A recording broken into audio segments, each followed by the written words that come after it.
How's it going, everybody? Ian back with another video.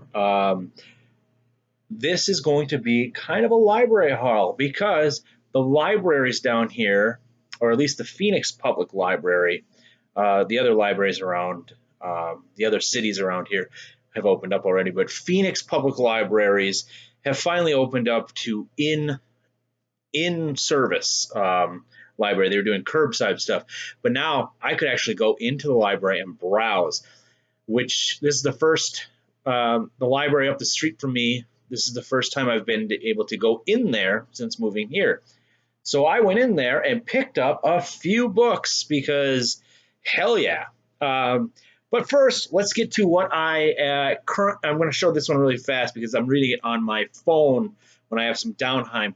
This is The Forbidden Island by Jeremy Robinson. Jeremy Robinson's kind of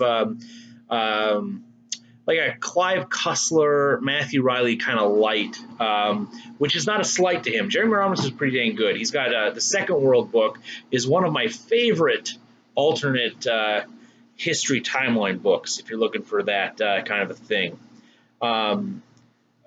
it's from what I remember, it was basically there's another world where the Nazis won, and our main characters go over to that world to, fight the Nazis. There's something around that premise. It's pretty dang good. I gave it 5 stars. I remember when I was reading it back in college. But this one is basically about a. So if anyone's familiar with, is it Senegal Island or the Sentinelese are the tribe that you can't go on that island. There's a tribe there that has attacked and killed missionaries and stuff like that. So this book is basically kind of based on that, where we have a forbidden island, if you will. But there's something going on in that island, and now the world is kind of like, what the heck's going on there? We want to go take a look. So they put together a small team of archaeologists and linguistics people to go and check this island out. Not too far in, but yeah, so far, you know. And then of course you've got some military guys, some badass military guys going in there to as protection. So it's kind of like that type of book, which is right up my alley. I like those books. All right, so that's it for the on my phone books. Now, what I have been reading all week, and I finished it last night, was The Sword of Shannara by Terry Brooks. I was really surprised. This was 700 something pages.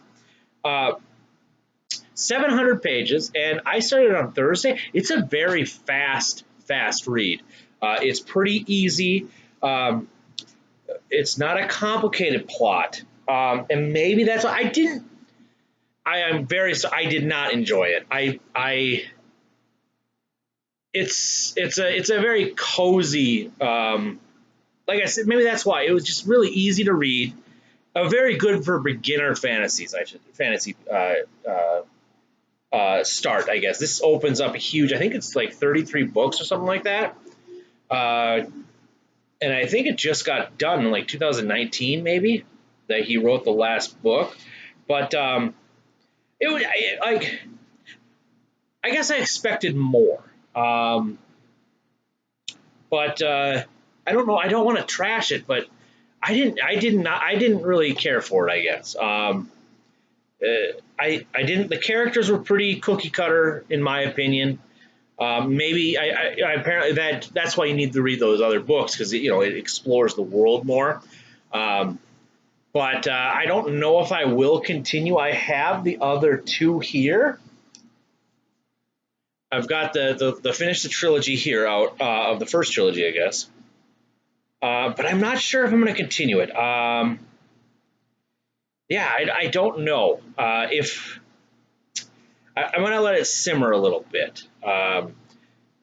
There is a chance that I was thinking about after I finished this one last night. I was thinking like, man, I don't know if I want to finish those books, but I don't just want to, I'd like to give them away if I could, but I think I'm probably I'm going to let it simmer for about a week just to see if I want to continue on. But if not, let me know if you're interested. I'll ship these to you if you want.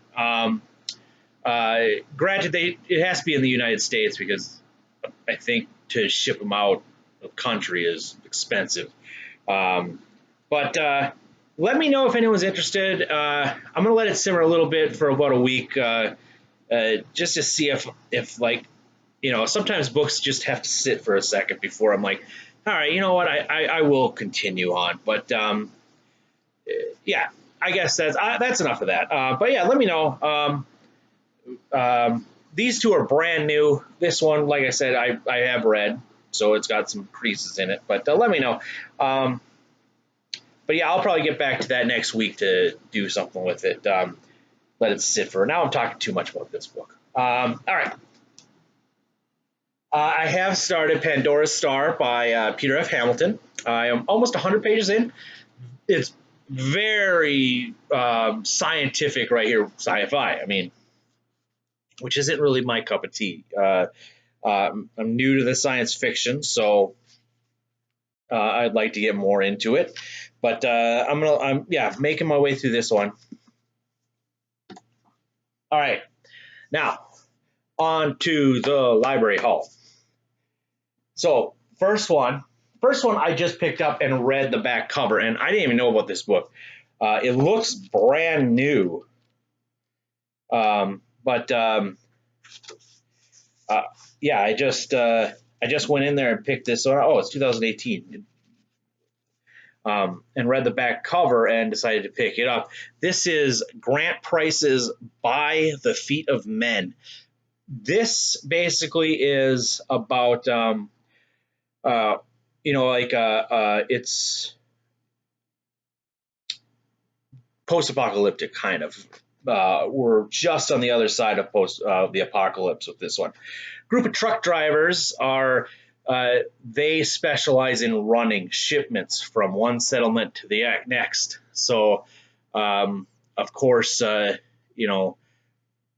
they got to fight. It's like a Mad Max style. That's kind of what it reminded me of. But yeah, so a convoy of truckers are just transporting goods across the nations, and it's just how they have to deal with stuff.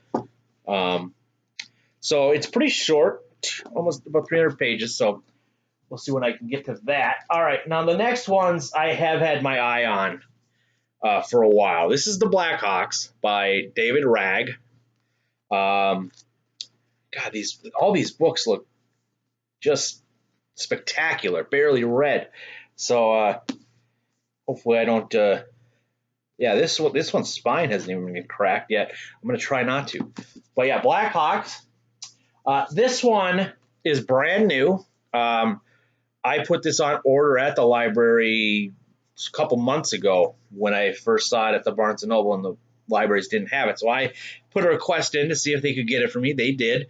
This is The Black Coast by Mike Brooks. Mike Brooks wrote the Dark Run trilogy. It's like a science fiction-y, Firefly-esque trilogy.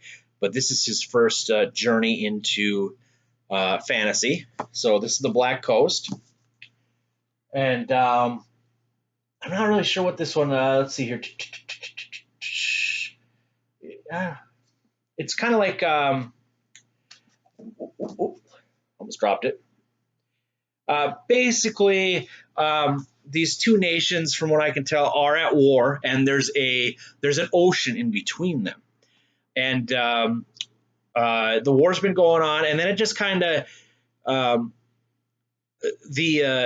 one nation is a seafaring nation, and they come across the ocean to attack this land dwelling nation who hasn't specialized in the seafaring yet.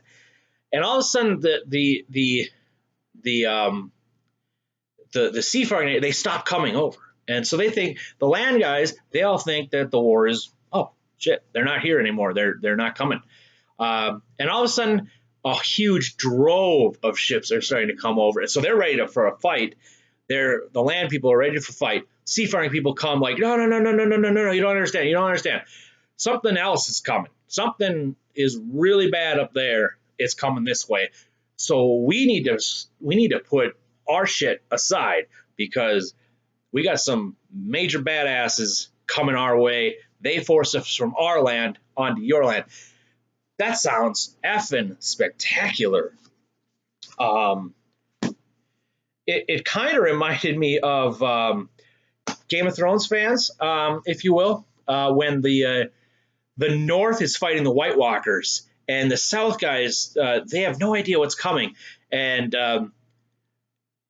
when that one episode that got me, you know what, I'm not going to say, because just in case, there was one episode that just really like, oh, okay, this is a huge fucking problem up in the White Walkers are a huge problem. All this fighting in the South, it doesn't matter. You guys need to, shaping up because there's a major problem coming. And so that's what this reminded me of. So I'm very excited for that. I might crack that open tonight. And then I've heard a lot about this one. This is Devin Madsen's We Ride the Storm. Not 100% sure what this one's about. But I think it's a trilogy. I believe the third book just came out. So we got that one. And then the last book that I got that I'm going to probably crack. I have another book on order that's coming. I got to pick up today. But I wanted to get this video out.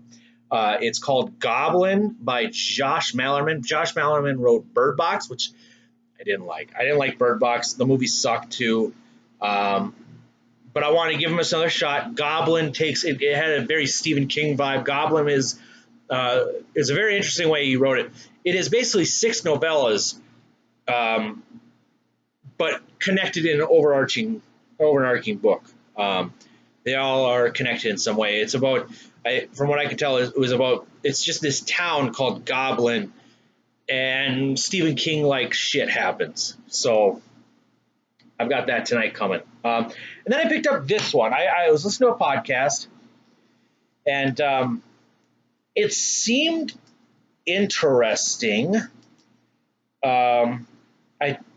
This is Jim Carrey and Dana Vachon, Memoirs and Misinformation. It's memoirs about Jim Carrey and his career, but also, I like, for some reason, I want to say the way he was talking about it. So all the people in this book, he are real celebrities that he's talking. Like Nicolas Cage is in this book. Apparently, they're really good. Jim Carrey and Nicolas Cage are really good friends. It's kind of like from what he was describing on the podcast and he got all the permission from all the celebrities he's putting in this book to do this book, because it's kind of like, what was that? The End of the World movie with Seth Rogen. What the hell was that called? It's a longer title. I'll figure it out after this, I guess. Something End of the World, where the apocalypse happens and all the celebrities, just how they react. So this, from what I can heard, this is kind of like that. But so it's a fictionalized memoir. So, oh yeah, it looks like Quentin Tarantino's in this book too. This is interesting. All right, so that I'll probably crack open tonight too. This is too long now. This is too long. I don't like my long videos very long. Short to the point, Ian. Come on now. All right, that's what I got. Reminder: there is a live show coming up this Saturday, 1 o'clock my time. So that 4 o'clock Eastern. 1, 2, 3, 4. Yeah, 4 o'clock Eastern. Talking with Jose over at Amazing Worlds about our journey into Wheel of Time, which, by the way, I did start that one. Basically, so what I bought these books for, or not bought, rented, Wheel of Time is losing me. And I need refresher, like in between books, or, I'll read half of Wheel of Time, The Lord of Chaos, and then I'll put it down for a second and pick up one of these books, and just to palate cleanse. I started Wheel of Time, The Lord of Chaos, and oh dear God, it's not I just can't stand some characters, and it's leaving off right where Fires of Heaven have left off with this same annoying bullshit. So, and I'm only 40 something pages in, and oh, it's just all right. We're done. We're gonna close the computer now.